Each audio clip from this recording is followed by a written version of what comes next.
What's up, Linjiva family? Ready to level up your English? Let's get in the lesson. Mwaramutse muryango mugari wa Linjivo muritewe kuzamura urwego rwanyu rw'icyongereza. Reka twinjire mu isomo. Salut la famille Linjivo, prêt à passer votre anglais au niveau supérieur? Entre dans le vif du sujet. Mwarifuje kwiga icyongereza cyangwa igifaransa cyangwa igiswahili cyangwa urundi rurimi mwifuza, mwaduhamagara kuri 078 Have you ever had an intention about learning any particular language?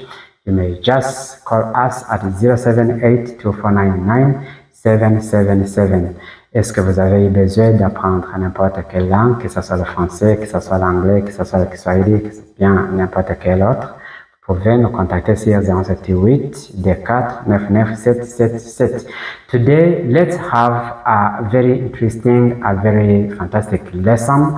So about these two words, be used to something or get used to something. So we have two words, be used to something and get used to something. So how do these words differ and how are they used up?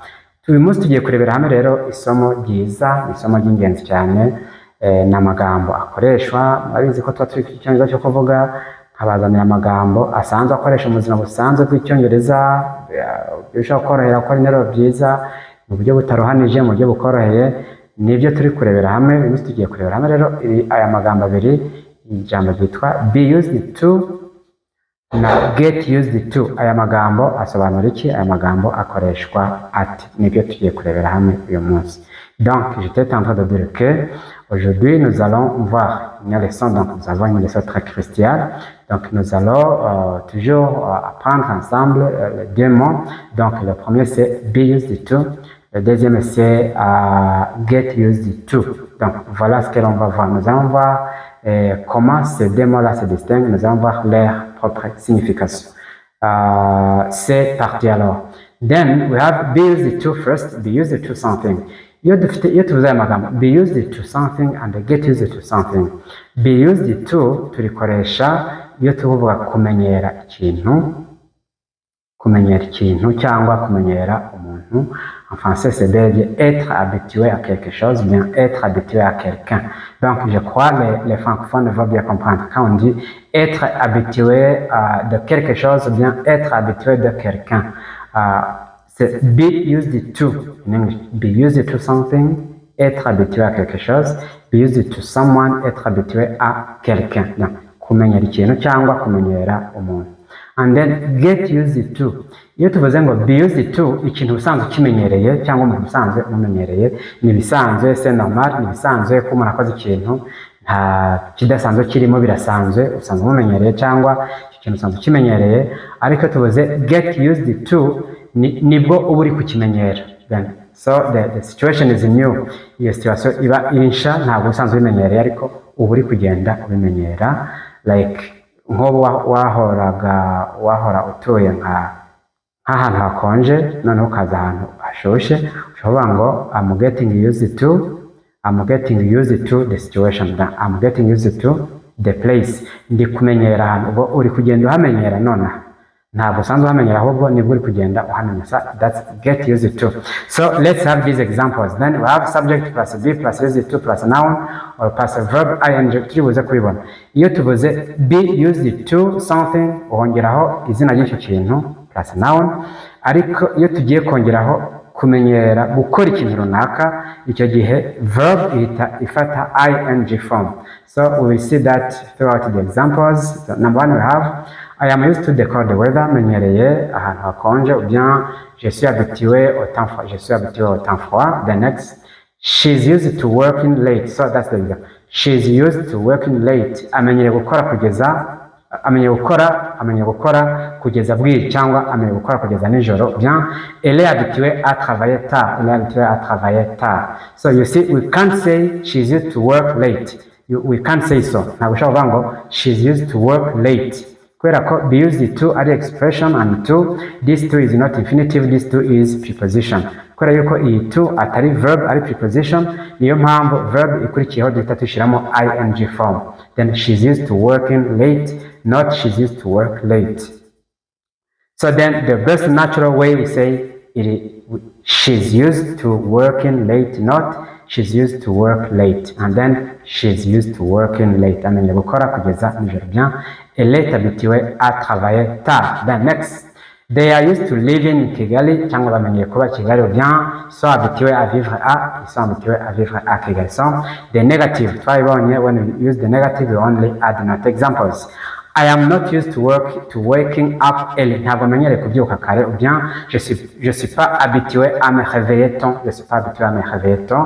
Then, he isn't used to the noise. Ntabwo amenyereye urusaku. Bien, il n'est pas habitué au bruit. Then, with the questions, we only make the subject inversion. Twabonye ko tutaducurika the subject and the verb.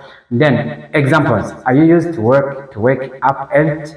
Are you used to waking up early? Wamenyere kubyuka kare. Are you used to waking up early? Wamenyere kubyuka kare. Bien, es-tu habitué à te réveiller tôt? Es-tu habitué à te réveiller tôt? Is she used to speaking English? Amenye kuvuga icyongereza. Ou bien, est-elle habituée à parler anglais? Est-elle habituée à parler anglais? So that's how we use be used to. Ndumva byumvikanye iyo dukoresha be used to, then we use be used to kumenyera ikintu plus a noun, or be used to doing something, kumenyera gukora ikintu iyo dushizeho noun. So that's very simple. And then iyo dushizeho kumenyera gukora ikintu runaka, iyo verb duhishiramo ing form kubera ko to ari preposition, not the verb. And then let's now see get used to something. And get used to something means to become accustomed, to become familiar with something. Then this means you are gradually, or you are progressively becoming comfortable with it, or being familiar with it. Uri kugenda umenyera ikintu gake. Kumenyera cyangwa kugenda umenyera se. Donc s'habituer à quelque chose, s'habituer à faire quelque chose. Bien, s'habituer à quelque chose. Then you have subject plus get used to plus noun or verb in ing form. That's just the same. So let's see this example. When you say, I am getting used to my new job. Ndi kumenyera akazi kanjye gasha. Ntabwo usanzwe ukamenya, ahubwo ndi kukamenya nuna. I'm getting used to my new job. Ndi kumenyera akazi kanjye. Bien, je m'habitue à mon nouveau travail. Donc, je disais que pour les Français, c'est s'habituer à quelque chose, s'habituer à faire quelque chose. Bien, s'habituer à quelque chose. Then, I am getting used to my new job. Ndi kumenyera akazi kanjye. Ou bien, je m'habitue à mon nouveau travail. Next, she's getting used to living alone. Amenyereye cyangwa arimo kumenyera kuba wenyine. Arimo kubimenyera kuba wenyine, cyangwa arimo kumenyera kubaho wenyine. Ou bien, elle s'habitue à vivre seule. You will get used to it. Uzabimenyera. Ou bien, tu t'habitueras. The negative, it's just a note. Let's see examples. I am not getting used to the new schedule. Ntabwo ndimo kumenyera gahunda nshya. Ou bien, je ne m'habitue pas au nouvel emploi de temps. Then he isn't get used to working at night. Ntabwo arimo kumenyera gukora nijoro. Bien, elle ne s'habitue pas à travailler la nuit. Then with the questions, the subject inversion as usual. Then examples. Are you getting used to your new school? Urimo kumenyera ishuri ryawe rishya. Bien, est-ce que tu t'habitues à ta nouvelle école? Is she getting used to speaking English? Arimo kumenyera kuvuga icyongereza. Ou bien, s'habitue-t-elle à parler bien anglais? So that's how we use get used to something, or get used to doing something, or be used to something, or be used to doing something. Kumenyera gukora ikintu, kumenya gukora ikintu ku busanzwe ukimenyereye, be used to ku busanzwe ukimenyereye, cyangwa get used to kuba urimo kukimenyera nona. So then let's see these useful phrases. The first one, I am used to working hard. Menyera gukora cyane. Bien,